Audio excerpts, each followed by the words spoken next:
Otra civilización nos domina, los intraterrestres. Libro de Ángel Polo, año 1971. Página 61, capítulo 3. ¿Luces con inteligencia programada? Poco antes de que las campanas de la iglesia Santa Catalina doblaran a duelo, anunciando la muerte de Henry Morgan, bucanero de su Majestad Británica, este había pronunciado extrañas palabras que muchos consideraron teñidas por los devaneos de la agonía. Los atacaron y no nos perdonarán. Vendrán con sus bolas de fuego. Después que se le rindieran oficialmente honras fúnebres, la vida volvió a su cauce normal en Port Royal, paraíso pirata de fines del siglo XVII. Considerada por muchos la ciudad más pervertida de toda la cristiandad, una orgía de juego y libertinaje, transcurrirían todavía 4 años de florecimiento hasta que el 7 de junio de 1692 las agónicas palabras de Morgan tomaran violenta actualidad. A poco más de media mañana, el cielo pareció transfigurarse en una sucesión cambiante de colores hasta que una pátina gris preanunció la tormenta. A los truenos y relámpagos sucedió una lluvia densa y pesada. Un viento huracanado rugía a lo largo de las calles, desarraigando los árboles, astillando empalizadas y jugando con el tablado de las construcciones a manera de un puño gigantesco que se bate sobre un castillo de naipes. El mar se revolvía embravecido y se lanzó furioso contra la tierra, que temblaba y se estremecía. El terreno comenzó a ondular y en las paredes de los edificios se abrieron grandes grietas, mientras que otros se derrumbaban en medio del estrépito del meteoro. Las lámparas se apagaron, el aceite corrió entre las mesas de las tabernas y burdeles, y muy pronto lenguas de humo y fuego se sumaban a la acción destructora del viento y el agua. La ciudad de la corrupción se hundía en la tragedia, y mientras los gritos de hombres y mujeres se atropellaban en las rachas huracanadas, el mar devoraba palmo a palmo el paraíso pirata donde encontraban su solaz los corsarios que sin solución de continuidad hostigaban Curazao, Puerto Príncipe, Camagüey, Porto Velo, Panamá, Maracaibo y los demás asentamientos del Caribe. En un esfuerzo desesperado, los sacerdotes de la catedral convocaron a la población a la gran plaza situada frente al templo, a uno de cuyos laterales se levantaba la iglesia Santa Catalina. Más de 1000 isleños se hincaron para pedir al cielo que los librase de aquel castigo. De pronto, herido por una bola de fuego surgida desde el sector del puerto, el chapitel cayó sobre los suplicantes y mató a docenas de ellos. Los alaridos y la certeza de lo irremediable convertían a Port Royal en un pandemonium, hasta que con un convulsivo temblor final se deslizó en el mar y lo cubrieron las aguas hasta desaparecer de la vista. A media tarde, donde había estado la ciudad maldita, no quedaban sino unas pocas personas que luchaban por salvarse entre los innumerables cadáveres que flotaban en las agitadas aguas. En las colinas que rodeaban la ciudad, los buitres picoteaban los esqueletos de las orcas que crujían al viento, en aquel lugar alto. Eran los tristes símbolos de una ciudad sumergida. 5000 seres humanos habían perdido la vida en pocas horas. Cálico Jack Rackman, célebre bucanero que se acompañaba de 2 mujeres piratas, Anne Bonny y Mary Read, retomaría luego las palabras agónicas de Morgan y escribiría: Henry tenía razón, no debieron atacarlos, ni siquiera mirarlos. Mis hombres tiemblan solamente de escuchar hablar de ellos, pese a que cualquiera soportaría sin un quejido que le quiten el pellejo. Esta misiva, dirigida a un amigo personal del almirantazgo británico, clarifica la preocupación final de Morgan y define el origen de sus temores. Los bucaneros, llamados así por su costumbre de alimentarse con carne de vaca ahumada, a la cual denominan bucan, fácilmente encrespaban sus espíritus mediante los oficios del alcohol y eran capaces de enfrentar al mismísimo diablo, como lo señala Edward Teach, más conocido como Barba Negra. No se descuenta entonces que algún galeón de embravecidos corsarios haya atacado a quien no debía. Tanto Morgan como Rackman los citan tácitamente y los relacionan con las bolas de fuego, las cuales deberían alcanzar proporciones enormes si nos atenemos a que una de ellas derrumbó el chapitel de la catedral jamaiquina. Esta es la primera mención que se hace, documentada, sobre la existencia de bolas de energía surgiendo de las profundidades marinas, aunque ya Cristóbal Colón cita haberlas observado a fines del siglo XV, rondando sus embarcaciones y diluyéndose luego en las aguas de la mar. Posteriormente se refieren a ellas los nativos de las Azores, quienes afirman que son comunes y nunca han ocasionado problemas, aunque en 1957 su aparición precedió el surgimiento de una isla humeante en pleno Atlántico, cerca de la isla San Jorge. Lo curioso del caso es que en 1964, un destructor con asiento en aquella isla arrojó cargas explosivas de profundidad contra una curiosa luminiscencia que parecía seguir al navío. A los pocos días, San Jorge se vio asolada por un violento maremoto que obligó a sus 15.000 habitantes a buscar refugio en otro sector de las Azores. Los habitantes evacuados señalaron que el cielo se volvió amarillo y una terrible tormenta eléctrica comenzó a descolgar los rayos del cielo, como si estuvieran enseñados a bajar por las antenas de los equipos de radio, las torres de comunicación y los cables eléctricos. En su obra San Jorge contra el demonio, Miguel Strigoiu recoge un reportaje efectuado por un diario mexicano a uno de los evacuados de la isla, quien al ser interrogado sobre lo sucedido comentó lo siguiente: «Yo estaba con mi familia, ordenando unos tientos para la venta, cuando el menor de los chicos me dice: «Mirá, pa, el cielo se ha vuelto amarillo». Y sí, así era. No había una sola nube, pero en lugar de ser azul, del azul que todos conocemos, era amarillo brillante, como si el sol lo hubiera cubierto todo. Mi mujer se santiguó y reunió a los pequeños, incitándome a que cerrara las puertas porque ello parecía cosa del demonio. Yo primero no me quise asustar, pero después me sabía nervioso. Para colmo, en la misa del domingo el padrecito nos había dicho que el hombre ante lo único que debe temer es ante lo desconocido. Y aquello sí que era desconocido para nosotros.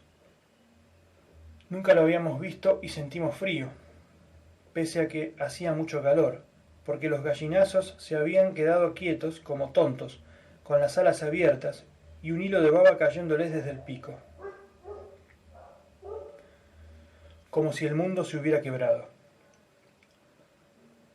No había viento, sigue la nota, pero del lugar que llamamos Garganta del Diablo nos llegaba como un silbido que por momentos crecía y crecía, hasta que me di cuenta que debía molestar los oídos, porque frente a mi casa pasó un vecino con las manos en las orejas y agitando mucho la cabeza. Cerré la ventana y me acerqué a mi gente, diciéndole que no era nada, que no pasaba nada. Fue cuando escuchamos el golpe en la puerta. Creímos que era alguien que llegaba y al abrir me golpeó un chorro de agua, como si una pared líquida se me hubiera caído encima. Mi mujer gritó: «¡El mar! ¡Es el mar!» Y yo quedé como tonto. Si nunca el mar había llegado hasta mi casa. Después, todo pasó en segundos. Llegó el agua y se llevó todo. Deshacía las casas como si fueran de cartón. La gente gritaba y nadie sabía si ayudar o huir. Fue cuando desde la garganta del diablo surgió el gran ruido. Yo pensé, es como si el mundo se hubiera quebrado, y vi todas las cosas inclinadas. Entonces no dudé, nos estábamos hundiendo en el mar. El cura tenía razón y llegaba el fin del mundo. ¿Qué hacer? ¿Nos salvaríamos nosotros? Yo pensé todo lo malo que había hecho, pero pensé que había otros que se habrían portado peor. Y estaban los chicos, que eran buenos, eran muy buenos. Dije en voz alta, como esperando que alguien me escuchara y lo salvara. El sobreviviente señala más adelante que, sabiendo en el puerto, sabiendo que en el puerto estaban los grandes barcos, me fui para allí con mi canoa. Quería dejar a mi mujer y a los niños. De mí no importaba, pero no alcancé a llegar. Había comenzado a llover y entre la cortina de agua vi a los demonios destrozando todo. Saltaban de aquí para allá y los barcos reventaban, como si estuvieran hinchados de combustible. Mi mujer lloraba y no quise seguir viendo aquello. Interrogado sobre qué interpretaba que eran demonios, señaló que eran trozos de fuego que iban y venían. Entraban por una puerta y salían por una ventana, dejando todo encendido. El reportaje concluye con el relato de cómo fue evacuado junto a su familia mediante los oficios de un helicóptero norteamericano. Creo que el relato de este nativo de la isla San Jorge es suficientemente explícito en cuanto hace a la aparición de extrañas bolas de energía, las cuales, al igual como aconteciera casi 3 siglos atrás con Port Royal, estaban caracterizadas por una inusitada violencia. Obsérvese que no cayeron como un azote sobre todo el pueblo, sino que por el contrario parecieron circunscribir su acción hacia un punto determinado, en este caso el puerto, donde se encontraban los grandes barcos, obviamente los que habían lanzado las cargas de profundidad. Estos inquietos rayos esféricos, como se los denomina en Alemania, poco tiempo antes se habían soslazado recorriendo una nave aérea soviética. Por supuesto que sin el permiso del Kremlin. Ocurrió en la primavera de 1959 y así lo vio el diario alemán UFO Nachrichten de Wiesbaden. El avión civil Tu-104 efectuaba, como de costumbre, su servicio en la línea comercial Alma hasta Moscú.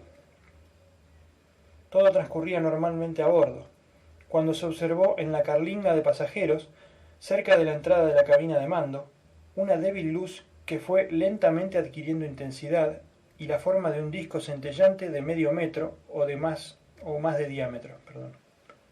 El objeto seguía inmóvil en posición vertical.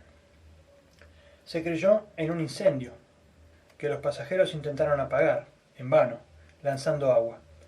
Era evidente que el disco de luz tenía un carácter sobrenatural y por lo demás desapareció como había venido. Pero minutos después volvió a materializarse y se puso a mover, extendiéndose a lo largo de las paredes del avión a la altura de las ventanillas, tocando casi a los pasajeros que debieron retroceder para evitar su contacto.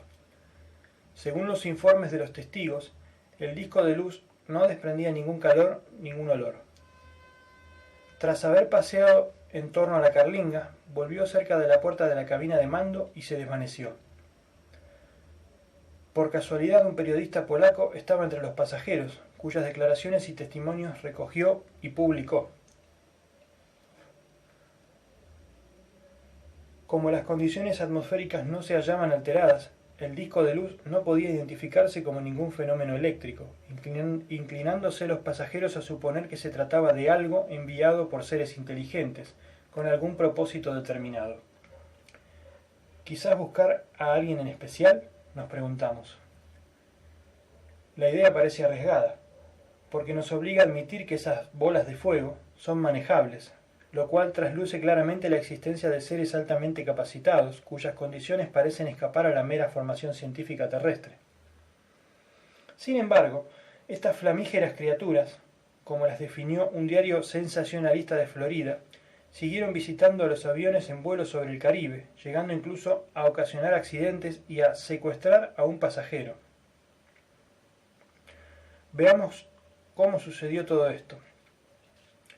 Un avión Lockheed Constellation L749 de la Eastern Airlines se estrelló en las cercanías del aeropuerto de Emerson, en Florida, con 17 personas a bordo. Un testigo que conducía un camión con remolque hacia el sur a lo largo de la carretera adyacente al aeropuerto dijo que él vio lo que creía que eran 2 aviones a reacción pasar de la derecha a la izquierda de él, volando a una altitud de 150 a 250 pies. Declaró que al mismo tiempo que observaba estos aviones vio un resplandor, luego de lo cual paró de inmediato el motor de su camión y se puso a caminar por la carretera, viendo a su derecha partes dispersas de un avión en llamas. Vecinos de la zona afirmaron haber presenciado al avión volando muy bajo, del cual se desprendían trozos de metal incandescente, aunque más que desprenderse parecían seguir al avión, como un enjambre de mosquitos persiguiendo una presa. El peritaje efectuado sobre los restos del avión demostró que las zonas de la cabina y el puerto de los pilotos habían quedado completamente destruidos por las llamas, con la excepción del revestimiento de la parte inferior del fuselaje y algunas partes del piso de la cabina. Un piloto que había prestado servicios en la Segunda Guerra dijo que parecía que el avión había sido alcanzado por algún proyectil del tipo bazucas, de acuerdo a los daños observados en el aparato. El Departamento de Investigación de Accidentes del Comité de Aeronavegación de la Organización de Aviación Civil Internacional, OACI por sus siglas, con sede en Montreal, Canadá, realizó una exhaustiva investigación sobre este accidente, llegándose a la conclusión de que algo motivó que el piloto desviara su avión hacia la izquierda de su rumbo cuando se disponía a aterrizar, precipitándose sobre el terreno, de la misma manera que si hubiera sido perseguido por abejas enfurecidas y cayera extenuado sin fuerzas para seguir huyendo, como lo cita el Star News de Jacksonville, Florida. El camionero, considerado uno de los testigos principales, se mantuvo firme en su aseveración de haber observado cómo el avión se hallaba acompañado de otra aeronave que, precisó, se hallaba fuertemente iluminada, como si se tratara de una masa incandescente. Asimismo, otra investigación periodística da cuenta de que varios testigos vieron pequeñas luces hostigando al aparato, con lo cual quedan pocas dudas sobre la posibilidad de una nueva aparición de esas curiosas esferas de energía, que parecen orientadas a distancia para cumplir cometidos específicos.